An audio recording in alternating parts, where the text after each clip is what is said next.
largest festivals in Region 6, but it highlighted Antique in the Philippine tourism map when it represented the province of Antique in Kasadyakan during the Dinagyang Festival 2007. It was also chosen as Best Performing Festival in Western Visayas and adjudged Best Tourism Event in the Philippines Municipal category by the Association of Tourism Officers of the Philippines last 2008.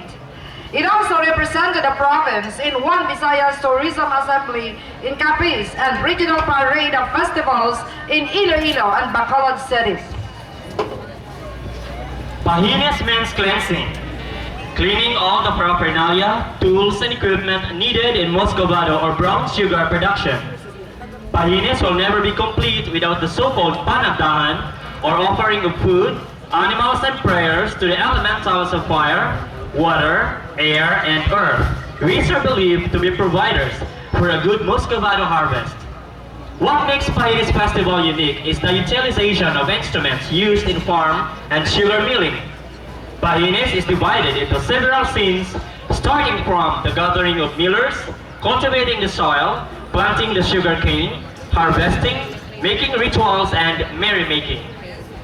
Bisan maramos kang balhas kag kakapoy, padayon ang pagsapupo hasta ang tubo pagatapsen. Ang mga kawa, galingan, pasungan, yaya kag siyapo ginapreparar agad antes mag-ibwal ang aso sa simboryo handa ron sa paghiwak kang Pahines. Nangin tradisyon nga hindi himas ang Pahines kung wala ti ginatawag pagpangagda o kon pagdaga lakip ang paglambida ritual kag labay-labay kang babaylan. Ladies and gentlemen, with the sons and daughters of sugar millers and the students from Colonel Roberto Abilion National School, bearing the name of the municipality of Loaan, iririmaw natin nga pagadagaan ang ginakalakagan kang nagapuka nga pagpasundayag kang tribo Pahines Dilawan.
Thank you.